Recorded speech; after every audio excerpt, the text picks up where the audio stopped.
Praise the lord.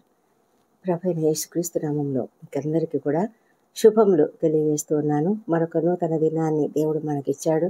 అనుదినము ఆయనకు మన పట్ల నూతనంగా వాత్సల్యం పుట్టుచున్నది. దేవునికే వందనములు. తన కొరకు కనిపెట్టు వాని విషయమై మన దేవుడు తప్ప తన కార్యము సఫలం చేయు ఏ దేవుడైనా ఉన్నాడా? ఏ కాలంలో కూడా లేడని మరి ప్రవక్త యెషయా చెప్తూ ఉన్నాడు. ఆ విధంగా మనం దేవుణ్ణి స్తుతిద్దాం. ఆయన యొక్క గొప్పతనాన్ని, ఆయన నమ్మకత్వాన్ని, విశ్వాస్యతను బట్టి ఆయనకు స్తుతులు చెల్లిద్దాం. మనల్ని ప్రేమిస్తున్నాడు. ముందుగానే, మనకంటే ముందుగా ఆయన ప్రేమిస్తున్నాడు. కాబట్టే మనం ఆయనను ప్రేమిస్తున్నాము. ఈ గొప్ప దేవుణ్ణి మనము అనేక విషయాలు అడుగుతూ ఉన్నాం. అయితే మనం అడగక మునిపే మన అక్కర్లన్నీ కూడా ఆయనకు తెలిసి ఉన్నాయట. మత్తయి సువార్తలో ప్రభువైన యేసుక్రీస్తు చెప్తూ ఉన్నాడు ఈ మాటలు. కొండ మీద నుంచి ప్రసంగం చేసిన ఆ సమయంలో ఆయన చెప్తున్నటువంటి మాటలు ప్రార్థన గురించి ఆయన చెప్తూ ఉన్నాడు. మీరు ప్రార్థన చేసేటప్పుడు వేషధారుల వల్ల ఉండొద్దు. మనుషులకు కనబడాలని సమాజ మందిరంలలో, వీధులలో ఎక్కడంటే అక్కడ నిలిచి ప్రార్థన చేస్తూ ఉంటారు. అది దేవునికి ఇష్టమైనది కాదు. అలాంటి వారు ఓపెన్గా, బహిరంగంగా కనపడాలని కోరుకునే వారంతా కూడా అది వారి ఫలం పొందుకున్నారు. అయితే ప్రార్థన చేసేటప్పుడు మనం ఎలా చేయాలి? గదిలోనికి వెళ్ళాలి, తలుపు వేసుకోవాలి, రహస్యమందున్న మన తండ్రికి ప్రార్థన చేయాలి. అప్పుడు రహస్యమందు చూస్తూ ఉంటాడు తండ్రి, నీకు ప్రతిఫలం ఇస్తాడు. మరియు మనం ప్రార్థన చేసేటప్పుడు కూడా విస్తరించి మాట్లాడడం ఎందుకంటే అలంకారయుతంగా చాలా ఒక పదాలన్నీ కవితలాగా ఏవేవో మాటలు అల్లి మాటలు మాట్లాడుతూ ప్రార్థన చేస్తూ ఉంటారు. అలా చేయడం కూడా దేవునికి ఇష్టం లేదు. నువ్వు ప్లెయిన్గా నీ హృదయంలో ఏమున్నదో ఆ విధంగా ప్రార్థన చేయి. ఆయన నీ ప్రార్థన వింటాడు. నువ్వు ఎట్లా చేస్తే ఆయన వింటాడు. నీ హృదయంలోనివి ఆయనకు అర్థం కావాలి.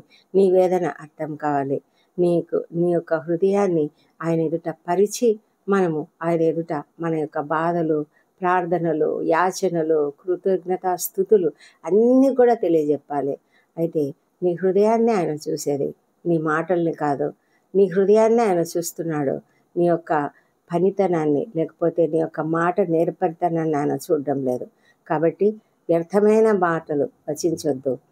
విస్తరించి మాట్లాడొద్దు. విస్తరించి మాట్లాడితే దేవుడు వింటాడు అని కొంతమంది అనుకుంటూ ఉంటారు. అలాగా కాదు. అయితే మీరు ఎట్లా ప్రార్థన చేయాలి?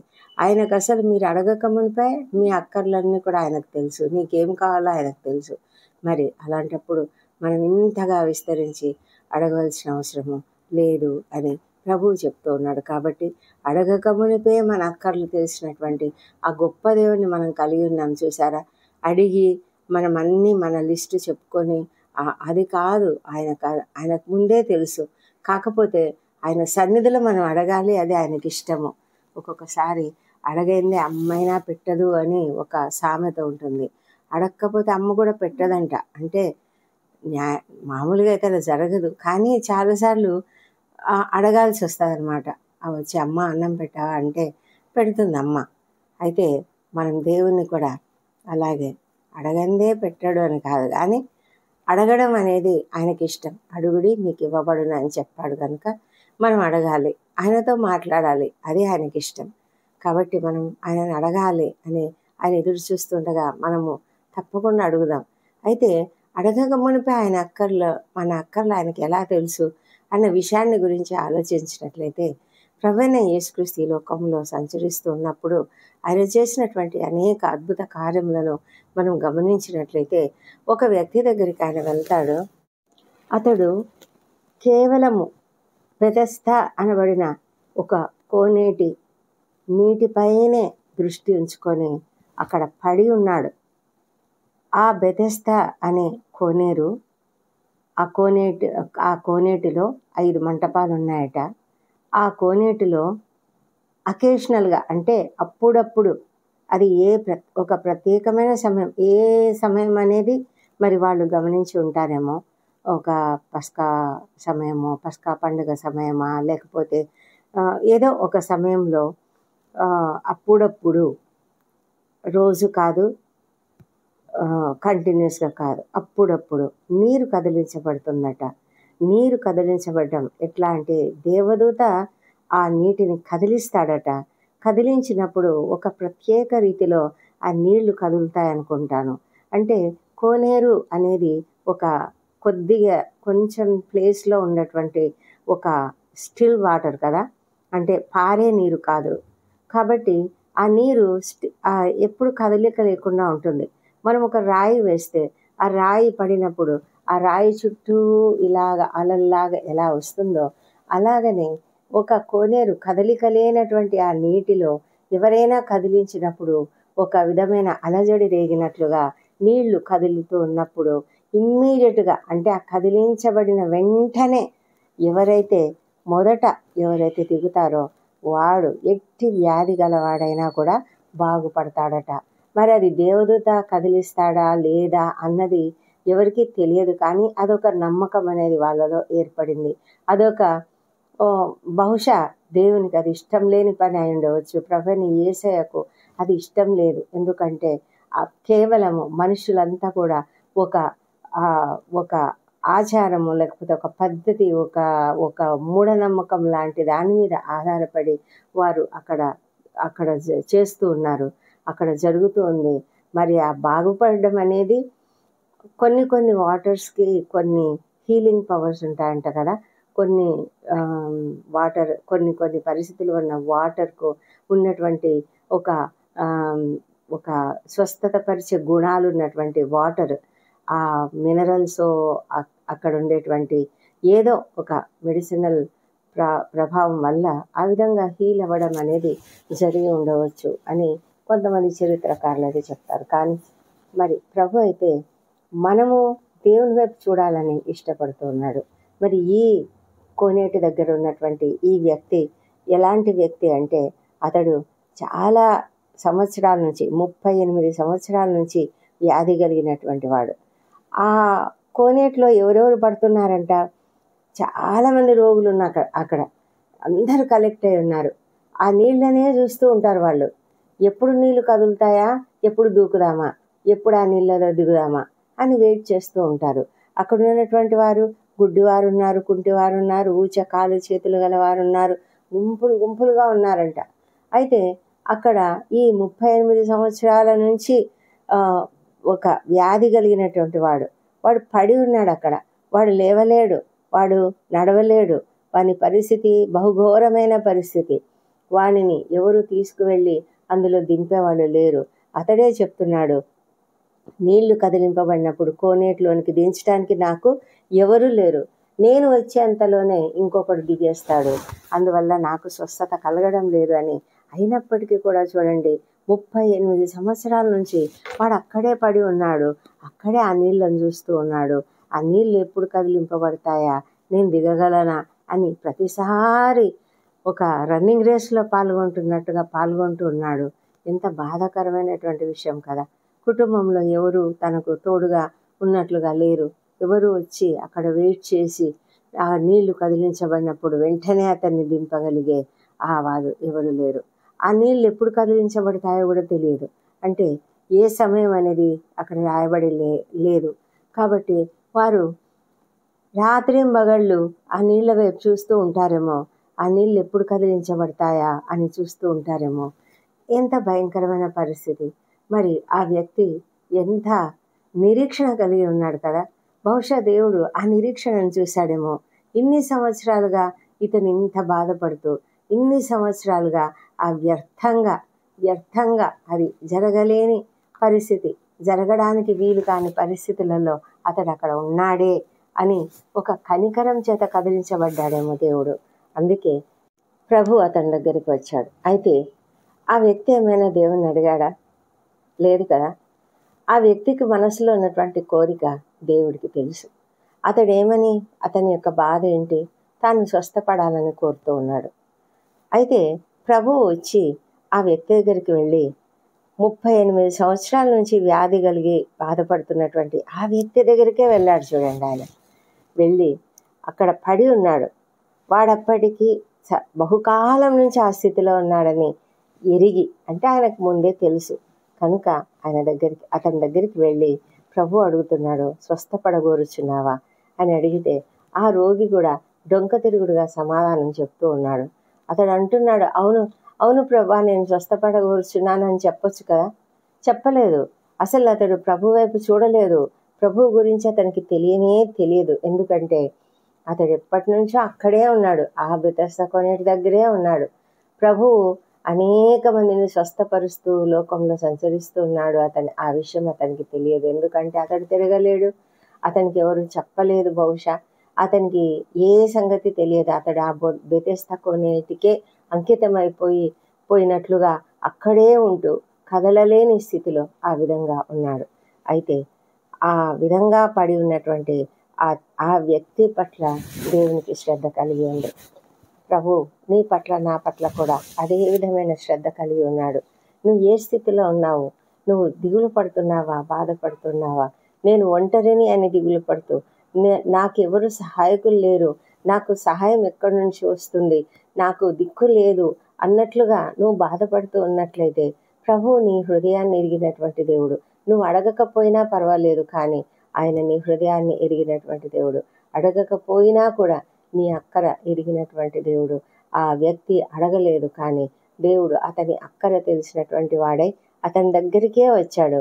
అతని దగ్గరికి వచ్చి ప్రభు అంటున్నాడు, ఆ వ్యక్తి ఏమంటున్నాడంటే, నన్ను కోనేట్లో దించడానికి నాకు ఎవరు లేరు, నీళ్లు కదిలింపబడినప్పుడు నన్ను ఎవరు అక్కడికి చేరుస్తారు అని అన్నప్పుడు, అంటే అవునయ్యా, నాకు నా హృదయంలో చాలా గాఢంగా కోరిక ఉంది, నేను స్వస్థపడగోరుచున్నాను, వెళ్ళి ఆ నీళ్లు కదిలింపబడిన వెంటనే అక్కడ దిగాలనుకుంటాను, కానీ నాకెవరు సహాయకులు లేరు, నేను వెళ్ళి దిగే లోపలే ఇంకొకడు దిగేస్తాడు, కాబట్టి నాకు స్వస్థత కలగడం లేదు. ఇది ఎలాగుంది? రన్నింగ్ రేస్ లాగానే ఉంది కదా. ఎవరు ఫస్ట్ వెళ్తే వాళ్ళకి బహుమతి వస్తుంది అన్నట్లుగా. ఎవరైతే మొట్టమొదట ఆ నీటిలో దిగుతాడో, ఆ కదిలింపబడినప్పుడు ఆయనకి మాత్రమే స్వస్థత. మిగిలిన వాళ్ళు నిరాశతో వెనక్కి తిరగాలి. అలాంటి పరిస్థితి ఉంది. మరి నాకు ఎవరు అన్నప్పుడు యేసయ్య ఏం మాట్లాడలేదు. అవునా, నేనున్నానులే, నేను హెల్ప్ చేస్తాను కదా, నిన్ను కోనేట్లో దింపుతాను అని ఆయన అనలేదు. కానీ ఆయన అన్నది ఒకటే ఒక మాట, లేచి నీ పరుపెత్తుకొని నడు అని చెప్పాడు. ఎంత ఎంత బలమైనటువంటి ఆ మాట, ఎంత మహిమకరమైనటువంటి మాట, ఎంత అద్భుతమైనటువంటి మాట. బహుశా ఆ వ్యక్తి విన్నప్పుడు అతడు బ్లాంక్ ఫేస్ వేసుకొని చూసుంటాడు ప్రభువును. ఎందుకంటే ఏంటి ఇలా చెప్తున్నాడు, నేను అసలు లేవలేను, 38 సంవత్సరాల నుంచి నేను ఇక్కడ పడి ఉన్నాను, నాకు అసలు నడిచే పరిస్థితే లేదు, నాకు చెప్తాడేంటి నా ఇలాగా లేచి పరుగెత్తుకోమని, నేను ఎలా లేస్తాను అని అనుకుని ఒక నిమిషం పాటు అతడు మరి ఒక బ్లాంక్ ఫేస్ వేయించుకొని ఉండొచ్చు. అయితే త్వరగానే అతడు గ్రహించాడు, వెంటనే లేచి వాడు స్వస్థత నొందినాడు, తన పరుపెత్తుకొని నడిచాడు. అంటే అంతవరకు ఆ నడవలేని స్థితిలో ఉన్న అతని కాళ్ళు పనిచేశాయి, కదలలేని స్థితిలో ఉన్న చేతులు పనిచేశాయి, లేవలేని స్థితిలో ఉన్న నడుము లేచింది. అతని యొక్క స్పైను, అతని యొక్క నరాలు, ఎముకలు, కండరాలు అన్ని బలం తెచ్చుకున్నాయి. ఇది ఎంత అద్భుతం కదండి. నాకు ఎప్పుడు చాలా ఆశ్చర్యం వేస్తుంది.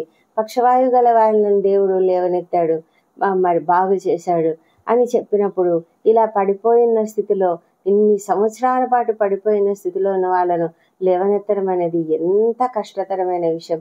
ఒక నెల రోజుల పాటు నా భర్త బెడ్లో ఉన్నాడండి. ఆయన లేవలేని స్థితిలో అయిపోయాడు అనమాట. అంటే అంత సిక్ అయిపోయాడు ఆయన, సివియర్ హార్ట్ ఫెయిల్యూర్ కావడం వల్ల. అయితే ఆయనను లేపడానికి, ఆయనను నడిపించడానికి ఎంత ఫిజియోథెరపీ చేయవలసి వచ్చిందో నేను అసలు అంటే ఆ పరిస్థితి చూసినప్పుడు నాకు ఎప్పుడు అదే ఆలోచన వచ్చేది. దేవుడు ప్రభువు ఒక్కసారి లేచి నడవమంటానే వాళ్ళు నడిచారు. మరి కొద్ది రోజుల పాటు మనం బెడ్లో ఉండి లేచి నడవాలంటే ఎంతగా మన కాళ్ళు చేతులు కదిలించాలి, ఎంతగా ఫిజియోథెరపీ అవసరం, ఎంతగా మనము ఎక్సర్సైజులు చేయాలి, ఎన్ని రకాలుగా వాళ్ళు చేయిస్తారు మనతోని, వేళ్ళతో సహా ఎక్సర్సైజ్ చేయిస్తే తప్ప మనకు పట్టు ఉండదు, మనకు లేవడానికి చేత కాదు, కండరాలు పట్టు ఉండదు.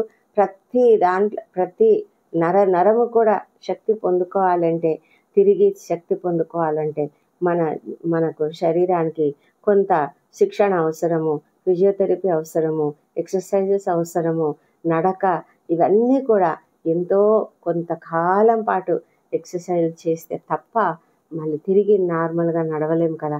అలాంటి పరిస్థితిని దేవుడు ఒకే ఒక క్షణంలో ఎలా మార్చేశాడు.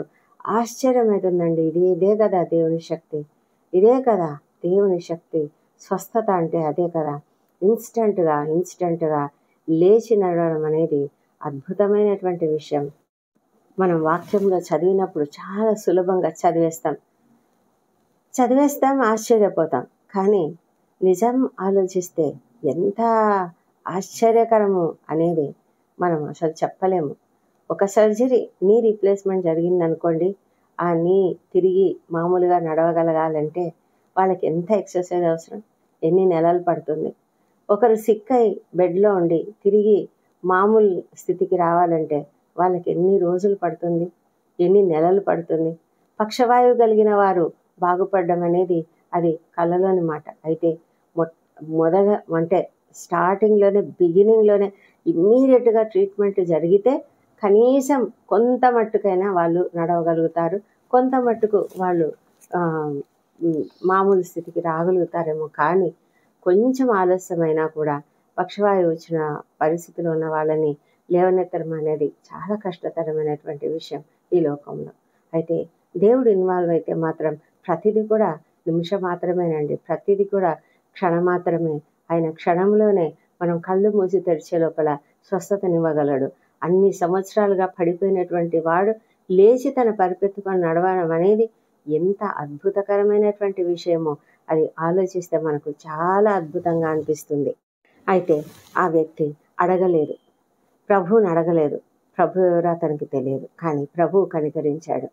నీవు కూడా ఒకవేళ అడగలేని స్థితిలో ఉన్నావా, లేవలేని స్థితిలో ఉన్నావా, కష్టంలో ఉన్నావా, నీకు కావాల్సిన సహాయం ఎవరూ తీర్చలేరు, నాకు అస్సలు సహాయం చేసేవాళ్ళు లేరు, నాకు ఇన్ని కోట్ల అప్పు ఉంది, ఇన్ని రకాల అప్పులు ఉన్నాయి, మరి నాకు ఏమాత్రం శక్తి లేదు, నేనేం చేయలేని స్థితిలో ఉన్నాను, నేను నిస్సహాయ స్థితిలో ఉన్నాను, నాకు అన్ని మార్గాలు మూసుకుపోయాయి, నాకు న్యాయం జరగడం లేదు, అన్యాయంతో నేను చాలా భయంకరంగా వేదన పడుతున్నాను, నాకు సహాయం చేసే వాళ్ళు ఎవరు లేరు, నేను ఇంత అనారోగ్యంతో బాధపడుతున్నాను, నన్ను స్వస్థపరిచే వాళ్ళు ఎవరు లేరు అని ఈ విధంగా రకరకాల సమస్యలతో నువ్వు బాధపడుతూ ఉండవచ్చు. నాకు సహాయం అస్సలు రాదు, ఎవరు చేస్తారు ఇలాంటి సహాయం అని అనుకుంటూ ఉండవచ్చు. కానీ ప్రభువు ఉన్నాడు. నీవు అడగక మునిపే నీ అక్కర్లు తెలిసినటువంటి వాడు, నీవు అడగకపోయినా నీకు సహాయం చేసేటువంటి వాడు. కానీ నువ్వు దేవుని దగ్గరికి వెళ్ళు, నువ్వు దేవుని దగ్గర అడుగు. దేవుడు నీ ప్రతి అవసరతను గుర్తించే దేవుడు. నీ ప్రతి అవసరతను, అది చిన్నదైనా సరే పెద్దదైనా సరే, చాలా సిల్లిగా అనిపించినా సరే అడుగు, దేవుడు నీకు సహాయం చేస్తాడు. దేవుడు చాలా చేస్తాడండి. అది అనుభవంతోనే తెలుస్తుంది ఎవరికైనా కూడా. మన అనుభవాలు ఎన్ని ఉంటాయో అసలు చెప్పుకుంటే అసలు చాలా ఒక పెద్ద పుస్తకం అవుతున్న అన్ని అనుభవాలు ఒక్కొక్క విశ్వాస జీవితంలో ఉంటాయి. మీరు ఆలోచించండి, మీ జీవితంలో కూడా ఇది జరగదు అనుకున్న పరిస్థితుల్లో దేవుడు ఎలా జరిగించాడు ఒకసారి ఆలోచించండి. ఒకసారి మీరు మీ జీవితాన్ని పరీక్షించుకోండి. దేవుడు ఎన్ని విధాలుగా నీ జీవితంలో ఇన్వాల్వ్ అయి నీకు సహాయం చేశాడు ఒకసారి మనం జ్ఞాపకం చేసుకున్నట్లయితే, పరిశోధించుకొని మన హృదయాలలో మన జీవితంలో దేవుడు చేసిన మేలులను జ్ఞాపకం చేసుకున్నట్లయితే మనం దేవుణ్ణి హృదయపూర్వకంగా ఆరాధించగలం, హృదయపూర్వకంగా కృతజ్ఞతాస్తుతులు చెల్లించగలం. కాబట్టి అడగక మునిపే మన అక్కర్లు తెలిసిన దేవుని దగ్గరికి వెళ్దామా? దేవుడు మనల్ని కనికరించడానికి సిద్ధంగా ఉన్నాడు కదా. ఆయన దగ్గరికి వెళ్దాం, ఆయన మనకు తప్పకుండా ఇస్తాడు. అడుగుడి మీకు ఇవ్వబడని చెప్పిన దేవుడు మనతో తప్పకుండా మనకు కావలసినవన్నీ ఇవ్వడానికి ఆయన సిద్ధంగా ఉన్నాడు. కాబట్టి ఆయన సన్నిధిలో మనం చేరదాం, ప్రార్థిద్దాం. పరిశుద్ధమైన దేవ, సర్వోన్నతుడ, మహోన్నతుడ, నీకు వందనములు. అడిగినను అడగకపోయినను మీరు ఇవ్వగలిగిన దేవుడు. అడుగు వాటన్నిటికంటే, ఊహించు వాటన్నిటికంటే కూడా ఇవ్వగలిగిన దేవా, నీకు స్తోత్రం తండ్రి. ప్రభా, నిన్ను అడగక మునిపే ఆ 38 సంవత్సరాల నుంచి పడి ఉన్న ఆ వ్యక్తిని కనికరించి స్వస్థపరిచిన దేవా, నీకే స్తోత్రం నాయన. ఈ దినము ఇక్కడ ఏకీభవిస్తున్న ప్రతి ఒక్కరిని కూడా మీరు జ్ఞాపకం చేసుకోనండి. ఎవరికి ఎలాంటి సమస్యలు ఉన్నాయో మీరే ఎరిగిన దేవుడు. ప్రతి సమస్యను తీర్చగలిగిన శక్తిమంతుడు, శ్రీమంతుడైన దేవుడవు, ప్రతి అప్పును కూడా తీర్చగలిగిన దేవుడు. మా ప్రభా కృప చూపించమని వేడుకొంచున్నాం నాయన. ఈ దినము ప్రతి ఒక్కరిని వారి వారి పనులలో దీవించి తండ్రి, ప్రతి ఒక్కరి అవసరతను కూడా తీర్చి సంపూర్ణమైన సంతోషము, సమాధానం ప్రతి ఒక్కరికి దయచేయమని ప్రార్థిస్తున్నాము. ఈ దినమంతా మా రాకపోకలందు, మా పనుల యందు మాకు తోడుగా ఉండండి. నీకు మహిమకరంగా మమ్మల్ని వాడుకోనమని ప్రార్థన చేసుకుంటూ, మమ్మల్ని మేము నీ చేతిలోకి అప్పగించుకుంటూ యేసు నామములో ప్రార్థించి అడుగుతుంటున్నాం తండ్రి. Amen, amen.